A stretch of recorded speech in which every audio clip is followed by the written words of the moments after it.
Yo, what's up mga kahabi? Long time no see, but now buhok na tayo. So update ko lang ngayon sa ating mga ibon at mga bago pa na bago na naman ako pag tagal na talagang hindi nagbablog, no? Meron tayong parating na Dreambird. Ito yung kanyang kulungan, no? Nakahanda ng kanyang cage. So yun mga kabi, abang-abangan nyo yung ating Dreambirds by this week. This week yung dating niya. Ewan ko lang, sana makarating yung itong linggo na to, no? So pakita ko sa inyo yung ating mga ibon dito at yung bagong setup natin na paglalagyan ng ating Dreambird. So yun mga kabi, baliktarin ko lang yung camera para makita ninyo ng maayos, no? Yun na nga mga kabi, no? Ito yung setup ng ating Dreambird. Yan yung flight cage natin at ginawa nating breeding cage. Ang setup po pala dito mga kahabi ay yung size ng niya, ng kulungan niya ay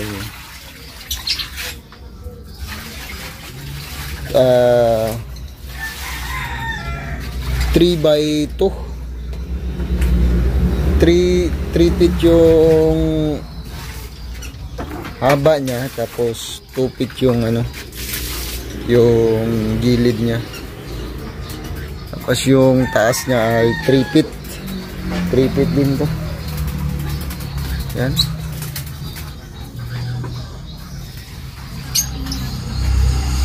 Tapos nilagyan natin yung perch niya ay meron tayong ditong perch, ginawang perch na tamarind tree, or tawag nito sa Tagalog ay sampalok tree ba to?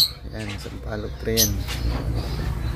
And kung makikita nyo, ang daming mga pinto dito kasi dati nga itong dati itong breeding cage na tatlong division, no? Dalawang division, bali tatlong cage. So ito yung natin, yung nest box. Yan na natin yung nest box na. Ito lang yung niya, oh. Yung nest box natin. Ako lang naggawa na yan, ng hole guard.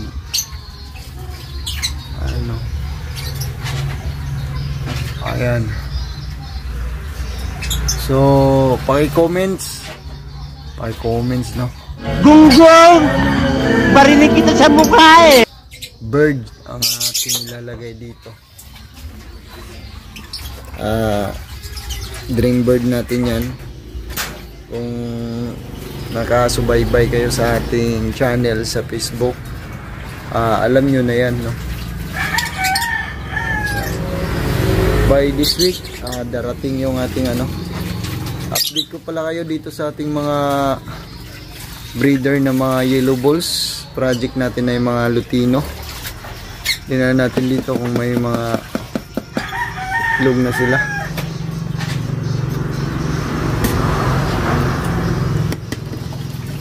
Meron. Dilimlim na ata to. Silip mo na ako.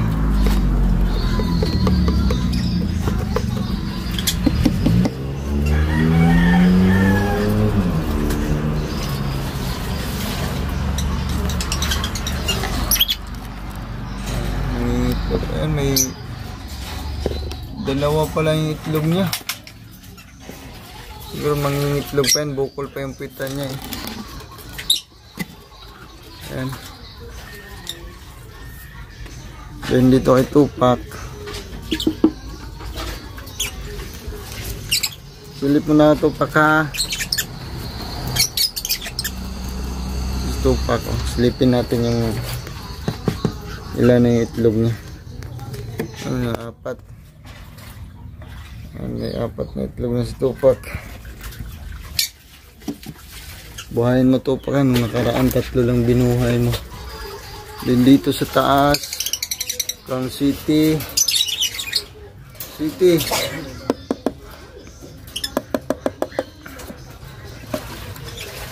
Ilan ang itlog niya? May 3. May 3 sila itlog.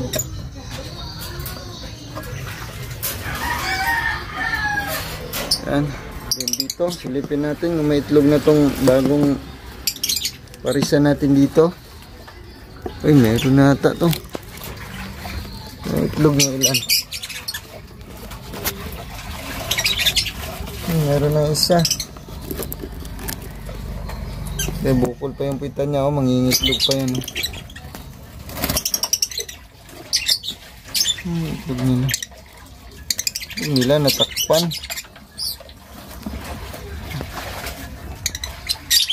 Takpan nila yung itlog nila. Isa. So mga basal pa yan. Mga bagong parisan. Tingnan natin dito. Ito wala pa. Wala pa yan. Dito tingnan natin yung isa. Meron ding itlog to isa to. Dalawa itlog nga Good news tayo sa ating mga parisan dito na. Sana maganda yung pabugan nila. Dun dito kay Sunny na hindi maganda magbuhay ng ating meron siyang dalawa mukhang infertile na naman to mukhang infertile na naman to Sunny Sunny talaga maganda magbuhay ng yun. Ayusin mo mo Sunny,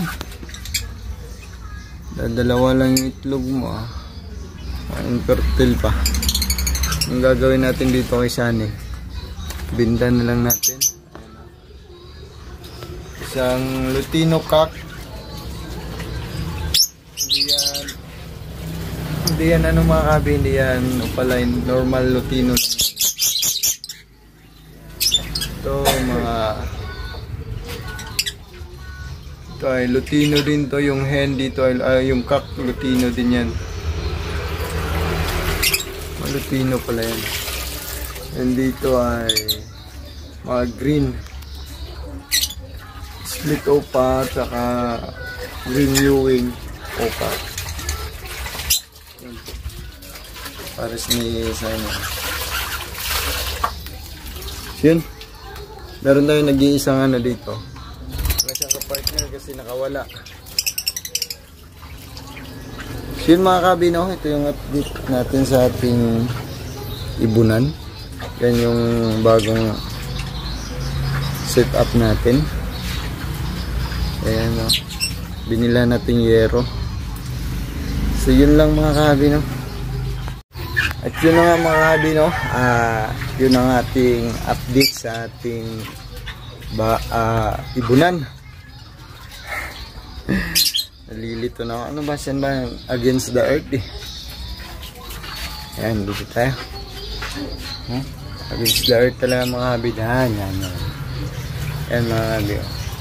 Yun lang mga kabino. At dito ko natatapusin ang ating video for today kasi mag-aasikaso na tayo.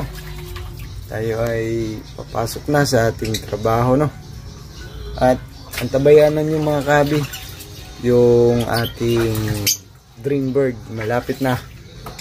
Bye bye.